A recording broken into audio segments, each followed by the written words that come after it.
ఓం నమ శివాయ. అందరికీ నమస్కారం అండి. హిందూ సాంప్రదాయాల ప్రకారం మనకు ముక్కోటి దేవతలు ఉన్నారు. వారిలో ఏ దేవుడు నామాన్ని స్మరిస్తే ఏ ఫలితం లభిస్తుందో మనం ఇప్పుడు తెలుసుకుందాం.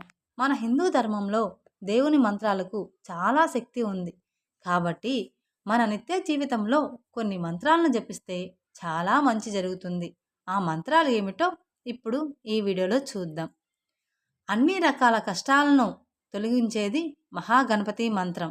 కాబట్టి చాలా పవర్ఫుల్ మంత్రమైన ఓం గణ గణపతాయే నమః అనే మంత్రాన్ని స్మరించుకోవడం వల్ల మీ సమస్యలన్నీ తొలగిపోతాయి. ఎల్లప్పుడూ మీకు రక్షగా ఉంటానని స్వయంగా ఆ మహాగణపతి వివరిస్తాడు. గోవిందా అని స్మరిస్తే సకల పాపాల నుంచి విముక్తి కలుగుతుంది. అచ్యుత అని స్మరిస్తే మనం తీసుకున్న ఆహారమే ఔషధంగా పనిచేసి ఎటువంటి అనారోగ్య సమస్యలు రాకుండా ఉంటాయి. కేశవ అని స్మరిస్తే నేత్ర వ్యాధులు మటుమాయం అవుతాయి. కృష్ణ కృష్ణ అని స్మరిస్తే మీకున్న కష్టాలన్నీ వెంటనే తొలగిపోతాయి. నరసింహ అని స్మరిస్తే సకల భయాల నుంచి విముక్తి కలుగుతుంది. సర్వేశ్వర అని స్మరిస్తే మీరు చేపట్టిన కార్యం సర్వత్వము జరుగుతుంది, విజయం కలుగుతుంది. నారాయణ అని స్మరిస్తే సకల సర్వగ్రహాలు దోషాలు సతమతమైపోతాయి. ఏ నామమైనా పలికితే ఆ నామం యొక్క దేవుడు మాత్రమే పలుకుతాడు. అదే శ్రీరామ అనే నామంతో రాముడు ఒక్కడే పలుకుతారు అనుకోవడం పొరపాటు. శ్రీరామ అనే నామం స్మరిస్తే 6 దేవతలు పలుకుతారంట. శ్రీరామ అని స్మరిస్తే రాముడు, హనుమంతుడు, లక్ష్మి, విష్ణువు, శివుడు, పార్వతీదేవి ఈ 6 దేవతలు వచ్చి మనల్ని ఆశీర్వదిస్తారట.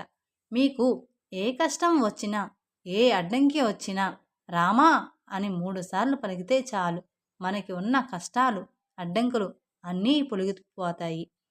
రామనామం మనల్ని కాపాడుతుంది. రామనామ స్మరణ చేస్తే సర్వ పాపాలు తొలగిపోతాయని పెద్దలు చెప్తున్నారు. శ్రీరామ శబ్దం జగత్తులోని మంగళకరమైన శబ్దం. రామనామంలో అమృతం ఉందని పండితులు చెబుతుంటారు. అలాంటి రామనామాన్ని జపిస్తే మీ జన్మ ధన్యమైనట్లే. శ్రీరామ శరణం మమ అనే మంత్రాన్ని జపిస్తే మీకున్న అనారోగ్య సమస్యలు అన్నీ తొలగిపోతాయి. జ్యోతిష్య శాస్త్రం ప్రకారం సోమవారం రోజున శివుడిని ఉత్తరాభిముఖంగా పూజిస్తే శుభప్రదంగా భావిస్తారు. కాబట్టి ప్రతి సోమవారం ఉత్తరాభిముఖంగా కూర్చొని 21 సార్లు ఓం నమః శివాయ, ఓం నమో శివాయ అనే శివమంత్రాన్ని క్రమం తప్పకుండా జపిస్తే శివుడు ప్రసన్నం అవుతాడని నమ్ముతారు. ప్రతిరోజు ఓం నమః శివాయే అనే మంత్రాన్ని పాటించడం ద్వారా శివయ్య అనుగ్రహాన్ని పొందవచ్చు. మీరు ఈ మంత్రాన్ని రోజుకు ఎన్నిసార్లైనా జపించవచ్చు. ఈ 5 అక్షరాల మంత్రం చాలా శక్తివంతమైనది. నిద్రపోయే ముందు ఓం నమః శివాయ అని 11 సార్లు జపించి ఎవరితో మాట్లాడకుండా నిద్రపోవాలి. అలాగే తెల్లవారే మెలకు వస్తుండగానే హరహర హరిహరి అంటూ 11 సార్లు జపిస్తూ అరచేతులు చూసుకోవాలి. ఇలా చెయ్యడం వలన మీ జీవితంలో అదృష్టం వెంటనే ఉంటుంది. ప్రతి శుక్రవారం ఇంట్లో పూజ చేసి శ్రీ మహాలక్ష్మీయ స్వాహ అని స్మరించుకోవడం వల్ల లక్ష్మీ కటాక్షం కలిగి సంపన్నులవుతారు. వేదాల్లో, భగవద్గీతలో ఇలా ఎక్కడ చూసినా ఓం అని కనిపిస్తుంది. ఏ పని ప్రారంభించినా ముందు ఓం అని రాయడం చాలామందికి అలవాటుగా ఉంటుంది. ప్రతిరోజు ఓం అని పాటించడం వల్ల మానసిక రోగాలను నయం చేయవచ్చని శాస్త్రవేత్తలు శాస్త్రీయంగా రుజువు చేశారు. అలాగే గాయత్రి మంత్రాన్ని జపిస్తే జ్ఞానం వస్తుంది. మానసికంగా, శారీరకంగా శక్తి లభిస్తుంది. తెలివితేటలు కలుగుతాయి.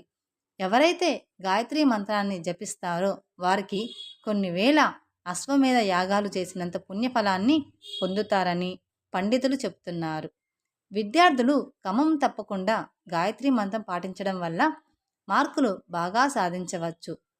తులసి మొక్కలో విష్ణుదేవుడు మరియు లక్ష్మీదేవి నివసిస్తారని నమ్మకం. మీ ఇంట్లో ధనదాయం పెరగాలనుకునేవారు తులసి కోట చుట్టూ 3 ప్రదక్షిణలు చేసి ఒక శక్తివంతమైన మంత్రాన్ని జపిస్తే మీ ఇంటిపై లక్ష్మీ కటాక్షం సిద్ధిస్తుంది. ఆ మంత్రం ఏమిటంటే, తులసి శ్రీ సఖీ శుభే పాపహారణి పుణ్యదే నమస్తే నారదనుతే నారాయణ మనః ప్రియే. లక్ష్మీదేవి అనుగ్రహం పొందాలంటే ఇంట్లో ఖచ్చితంగా తులసి మొక్క ఉండాలి. ఓం నమో భగవతే వాసుదేవాయే అనే మంత్రాన్ని జపిస్తే సిరి సంపదలు మీ సొంతం. శ్రీరామచంద్రాయ నమః అనే మంత్రాన్ని రోజూ జపిస్తే మీకు ఉన్న ఆర్థిక సమస్యలు అన్నీ తొలగిపోయి సుఖ సంతోషాలతో జీవిస్తారు. శ్రీరామ జయం అనే మంత్రాన్ని రోజు జపిస్తే మీ జీవితంలో అన్నిటా విజయం సాధిస్తారు. ఈ రోజుల్లో మనిషి నిద్ర లేస్తుండగానే ముందు ఫోన్ చూస్తారు. కానీ అసలు పొద్దున్నే నిద్ర లేవగానే కళ్ళు తెరిచి అరచేతులు చూసుకోవాలి. మన చేతుల్లోనే లక్ష్మీదేవి కొలువై ఉంటుంది. కాబట్టి లేవగానే మన అరచేతులను చూసుకుంటే లక్ష్మీ ప్రసన్నం కలుగుతుంది. మహామృత్యుంజయ మంత్రం పఠిస్తే మృత్యువు మీ దరి చేరదు, ఆయుష్ వృద్ధి చెందుతుంది. లక్ష్మీ సూత్రం పాటిస్తే ఆ ఆయుర్వేద రోగాలు ఐశ్వర్యాలు సిద్ధిస్తాయి, ధనం కలుగుతుంది.